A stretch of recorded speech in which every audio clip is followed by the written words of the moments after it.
Salut, c'est Yannick pour la chaîne Le Temps d'un jeu. Aujourd'hui, je vais vous présenter 4 petits jeux qui se jouent en moins de 30 minutes auxquels j'ai joué dernièrement. Le premier de ces jeux, c'est Tacta. Donc c'est un petit jeu de cartes. Sur nos cartes, sur notre deck de cartes, on va avoir des petits symboles, triangle, rectangle ou carré. On va poser notre carte sur la table et puis notre adversaire va pouvoir recouvrir avec ces cartes qui ont les mêmes symboles nos cartes sur les symboles qu'on a déjà posés. Et chaque symbole, normalement, peut avoir en fait un nombre de points.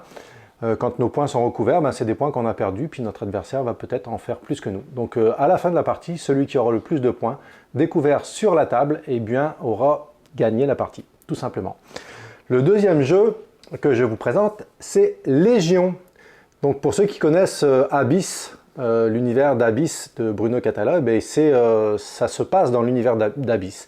C'est complètement différent du jeu de base, puisque là, on va recréer une bataille dans l'univers d'Abyss. Donc, chaque joueur va jouer des cartes du côté de son board. Si on arrive à avoir 3 cartes en les piochant dans une rivière de cartes, eh bien, 3 cartes d'une même légion, on va pouvoir recruter un héros qui va nous donner des capacités particulières. Sachant que dans la rivière de cartes, quand on a pioché chacun une carte, il reste une carte, et puis cette carte va déterminer quelle légion va se faire attaquer par l'attaquant. Donc c'est un jeu aussi très addictif, un jeu très bien fait avec de très belles illustrations de l'univers d'Abyss. Donc un jeu que je vous conseille fortement, c'est très agréable à jouer. Le troisième jeu, il s'agit de Dojo. Alors Dojo, encore un petit jeu de cartes. Dojo, c'est un jeu de ninja en fait. On a un deck de cartes et ça va se jouer sous forme de pli.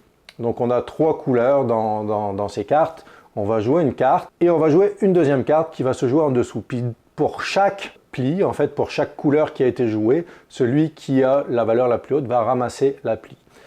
Sachant que si je ramasse une pli, je vais prendre un point. Le but du jeu est d'avoir le moins de points possible en fin de partie. Ça se joue en 3 manches, donc à la première manche, on ramasse 1 point à chaque fois qu'on fait une levée, 2 points à la deuxième manche et 3 points à la troisième manche. Donc évidemment, plus on va avoir de points, moins on a de chances de gagner, évidemment. Sachant que on a une main de 4 cartes, on va jouer 2 cartes et les 2 cartes qui nous restent, on va les mettre de côté pour la manche numéro 2, etc. La même chose pour la manche numéro 3. Donc aussi un jeu qui se joue très rapidement et très addictif. À chaque fois qu'on fait une partie, on a envie d'y rejouer. Le dernier, c'est All In. Donc pour ceux qui aiment les jeux de poker Texas Hold'em, ça se joue un petit peu sur ce principe-là. All-in prediction, en fait, on va devoir faire des prédictions de quel joueur a la meilleure main de cartes, sous le principe du poker.